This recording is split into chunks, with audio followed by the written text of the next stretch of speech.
బంగాళాఖాతంలో వాయుగుండం తీరం దాటింది. విశాఖ తీరంలో సముద్రం రంగు మారింది. ఆర్కే బీచ్ నుంచి సబ్మెరైన్ మ్యూజియం వరకు నల్లటి ఇసుక మేటలు కనిపిస్తున్నాయి. దీంతో బీచ్ లో అడుగు పెట్టేందుకు పర్యాటకులు భయపడుతున్నారు. మరోపక్క సముద్రం పోటుకు అలలు ఉప్పొంగడంతో తీరం కోతకు గురవుతోంది. కోకో ఎరీనా దగ్గర ఇసుక మేటలు సముద్రంలో కలిసిపోతున్నాయి. ఆర్కే బీచ్ దగ్గర మెట్లు కూలిపోయాయి.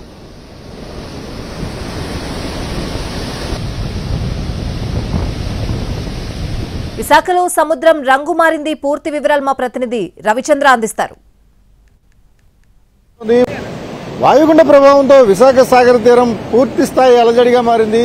పెద్ద ఎత్తున అలలు తాకిడికి తీరం కోతకు గురవుతోంది. ప్రస్తుతం నేను కోకో ఎరీనా దగ్గర ఉన్నాను. ఈ ప్రాంతం అంతా కూడా కోతకు గురై సముద్రంలో కలిసిపోతున్న దృశ్యాలు చూడవచ్చు.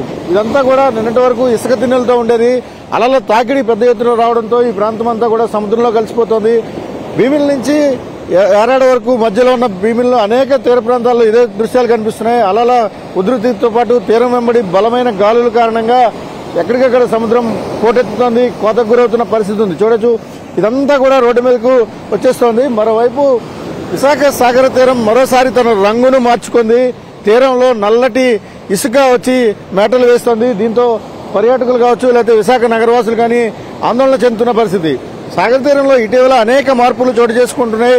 వీటిలో భాగంగానే ఒకవైపు సముద్రం రంగు మారుతుంటే మరోవైపు సాగర తీరంలో నల్లటి ఇసుక మేటలు వేయడం ఆందోళన కలిగిస్తోంది. ప్రస్తుతం కోకో ఎరీనా దగ్గర నుంచి ఆర్కే బీచ్ మధ్యలో మొత్తం అంతా కూడా నల్లటి మేటలు వేసుకున్న పరిస్థితి ఉంది. ఇదంతా కూడా ఇసుక రంగు మారిపోయిన పరిస్థితి.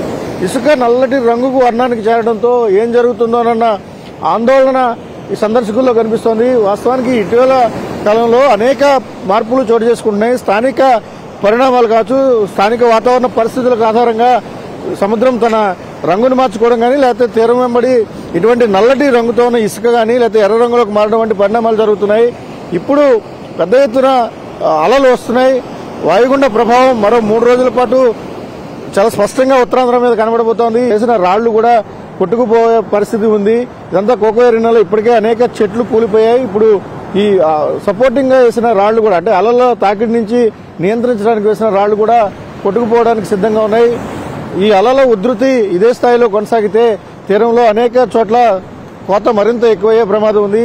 ఇక ఏదైతే రిటైనింగ్ వాల్ ఉంటుందో, సముద్రపు అలల నుంచి రావడానికి రిటైనింగ్ వాల్ ఉంటుందో, రిటైనింగ్ వాల్స్ కూడా అక్కడక్కడ దెబ్బతింటున్న దృశ్యాలను మనం చూస్తున్నాం. అక్కడ రిటైనింగ్ వాల్ కూడా పోయింది. అనేక చోట్ల ఎవరైతే సందర్శకులు బీచ్ లోకి దిగడానికి ఏర్పాటు చేసిన మెట్లు ఉంటాయో మెట్లు కూడా కూలిపోతున్న పరిస్థితి. ప్రస్తుతం తీరంలో కోతలైతే పెరిగినాయి.